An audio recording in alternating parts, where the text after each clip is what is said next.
Hey you guys, I'm back. So we're going to start with chapter 1 of the book by Andy Andrews, The Young Traveler's Gift. Chapter 1.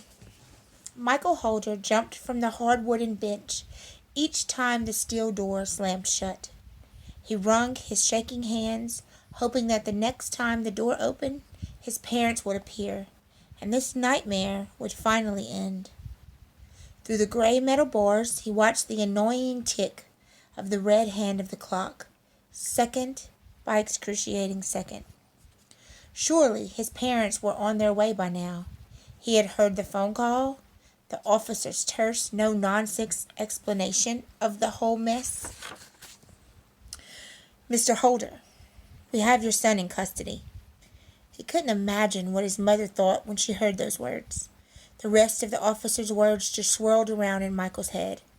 An accident, he's fine, 3 in the hospital, alcohol was found, under investigation, charged with reckless endangerment, hospital, alcohol, investigation.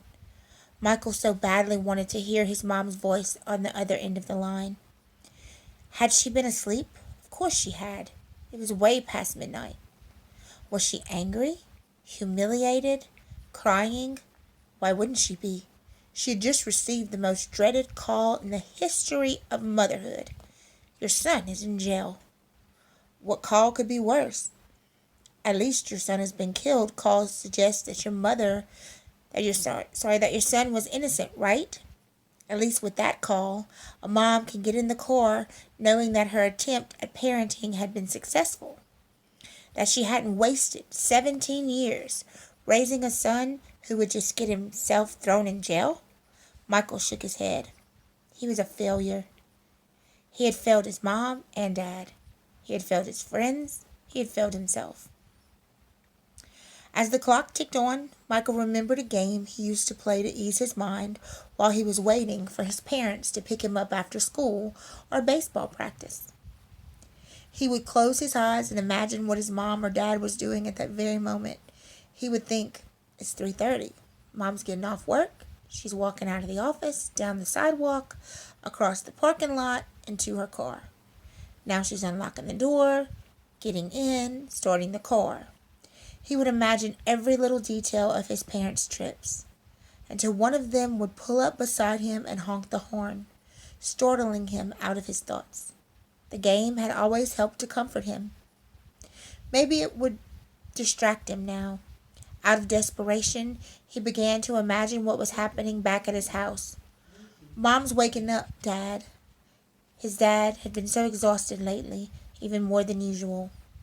Just last week, Michael had followed his dad up the stairs and was alarmed by the way his father had to stop at the top of the steps to catch his breath. A few years ago, a half-an-hour game of one-on-one didn't even faze him. But something had suddenly taken its toll on that man. Now, Mom's breaking the news. They're getting dressed, walking to the car. Michael wondered what they had said to each other, or worse, if they had gotten ready in silence. His dad had always been a man of few words. He never said a whole lot. He never needed to. One look from his dad, and Michael knew he needed to straighten up his act. Boy, was he going to get that look tonight. Slam. This time, Michael barely raised his head to look, but he sat up with a jolt when he saw the all-too-familiar figures coming through the door. His mom's plaid flannel pants and slip-on clogs told Michael she had barely taken the time to get dressed before running out the door. He could see that she had attempted to apply some makeup, but it had done nothing to hide her puffy, tear-streaked face. He felt another knot in his stomach. Michael couldn't stand to see his mom cry. He shifted his gaze to his dad, who met his eyes with a blank stare.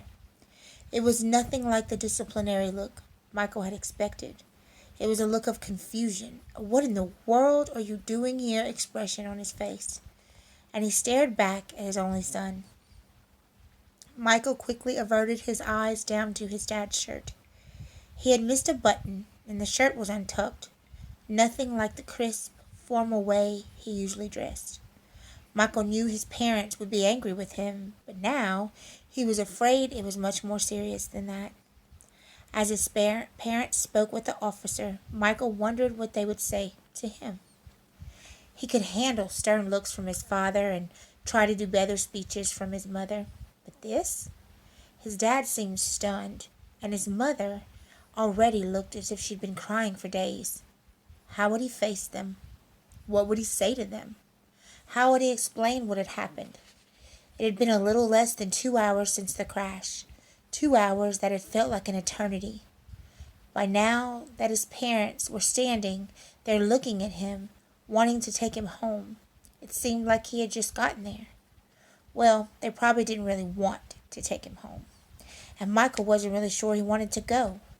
But as soon as the tall, steel door swung open, he stood and moved towards his parents. They both turned without a word and walked toward the door. When they got to the car, Michael opened the door for his mom. He didn't receive the clumsy curtsy and "thank you, kind sir" she typically offered in her worst British accent.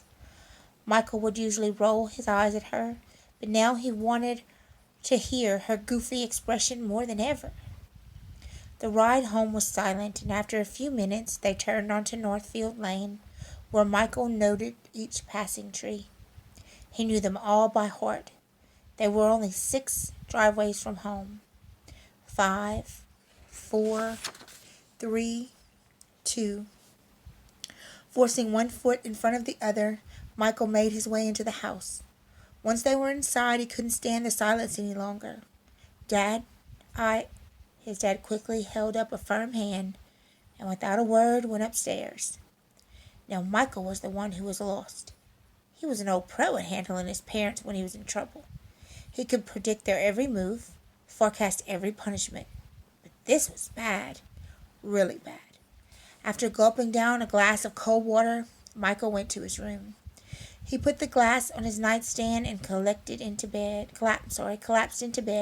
burying himself under the covers. What a night, he thought as he stared at the ceiling. Michael blinked slowly and opened his eyes to the morning sun. He couldn't remember what time he had fallen asleep. At first he smiled, and then the previous night hit him. A feeling of dread filled his stomach up to his throat. "Michael, breakfast!" The deep voice startled him. His dad was standing at the door. Avoiding his dad's gaze, Michael jumped out of bed, threw on some track pants and a t-shirt, and slowly made his way down the stairs. His mom was sitting at the table, with a cup of coffee in her hand, staring out the window. "Sit down, son." His dad took a seat across from his mom, and Michael took his usual spot between them, facing the empty 4th chair. "At least he's talking to me now," Michael thought as he poured himself some juice. "Michael, I'm sick," his dad began. "Okay, I'll take that back. I wish he wasn't talking to me now." Michael looked up at his dad. "What do you mean, sick?" he asked. "The doctor found a spot on my left lung. It's malignant. Cancer. I'm having surgery on Monday, and I'll be out of work for a while." Michael was confused. Why was he telling me this now? Didn't he pick me up from jail last night? He's not even going to yell at me? "Dad, let me finish. Things are going to be difficult for a while. Your mom's going to need your help. You're going to have to carry part of my load around the house. And now we obviously have other problems to deal with, too." Michael looked at the floor. Here it comes, he thought. "Your car is wrecked, possibly even totaled, and we only had liability insurance, which means that you won't have your car to drive for a while, unless you can pay to fix it." Michael slowly nodded his bowed head. "You'll need an attorney for court, and I'll only be getting disability pay until I return to work.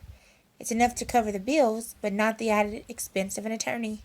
You'll have to pick up a part-time job for that." Michael looked up. "But I have track practice. I can't." "You can, and you will.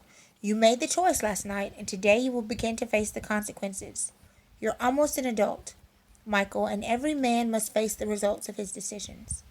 Mr. Holder turned his head and looked out the window. They all sat in silence. If this is some sort of discipline trick, it's working, Michael thought. Then the reality of what his father said finally hit him. Dad, Michael asked in a soft voice, are you going to die? His mother spoke first. Michael, we don't really know what's going to happen. The doctors are optimistic, but they don't know anything for sure until after the surgery. If that's the only spot, then the prognosis should be very good.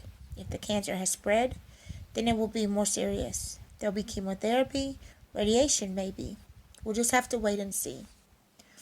Michael couldn't believe he was having this conversation. How had his life gotten so completely out of control in less than 24 hours? None of it seemed real. He wanted to grab his father, hug him, beg for his forgiveness, and promise to make everything right. But he couldn't. He had screwed up too badly this time. There was no way he could fix this mess. He had disappointed his parents at the worst possible time, and they would never forgive him. And why should they? He choked down his toast and juice, put his dishes in the dishwasher, and headed back to his room. A half hour later, Michael's dad was at his bedroom door again. I was hoping to get the yard mowed and the gutters cleaned out, his dad said. Sure, Michael answered and slipped on his tennis shoes. The day passed slowly. Michael had plenty of time to think about what had happened as he made his clockwise paths around the yard. I guess even being designated driver can get you in trouble when you're my age. Wait, DD is an honorable position, right? Well, okay, maybe not for a 17-year-old whose friends shouldn't have been drinking in the first place. But still, I wasn't doing anything wrong. Okay, I did have that bad feeling before I got into the car. But what was I supposed to do? I had to take them home. I had to. Of course, I didn't know that they had stuffed beer in their shirts, too.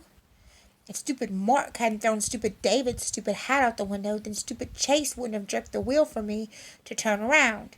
And then I wouldn't have hit that stupid phone pole at 40 miles an hour, or however fast we were going. And to top of all that stupidity, they weren't wearing seatbelts. I should have known better. I should have. But what can I do about it now? And what's going to happen to Dad? What if the cancer has spread? What if he can't go back to work? What's going to happen to us? I need him, and Mom needs him. Looks good, Michael's mom yelled from the front porch as he shut down the mower. His mom was holding 2 glasses of ice water, and she motioned with her head for Michael to come over. Here, take one to your dad, she said, handing him 2 glasses of water. One with 2 cubes of ice, just like his dad liked it. It's a very interesting first chapter, right? We have a young boy who made a decision that obviously he regrets the next day, right? Ended him up in jail. He chose to be the designated driver and drive some of his friends who had been drinking home, which is usually a good thing to do, but he didn't think everything through. So many times in our lives, even when you're young, you do something that later you regret. And so today, I think that's one of our first journal entries are going to be. And if you go, when we're done here, if you go to one of the assignments on Google Classroom, you'll see I'll type the journal prompt for you. But I'm going to have 2, I think, for us to get started with today. And they don't have to be long journals. Remember, it's you expressing yourself. It's you I do want to know that you guys are putting thought into what you're writing. Be honest. It's a place where you can be honest. Be reflective. Think about what you're going to write before you write. But it's your journal. It's a place where you can be free to write what you're feeling and to write your thoughts down. So have fun with it. Just be you. Be you in your journal. I don't think that I'm going to ask to read any of these when you get back to school, unless there's just one that you want to share with us. And I'm also going to post a discussion question for us to kind of go back and forth with and share a little bit about. So see Google Classroom for the assignments that I'll have posted based on tonight's reading. I hope you guys enjoyed and can't wait until tomorrow for chapter 2. Y'all have a good day. Bye.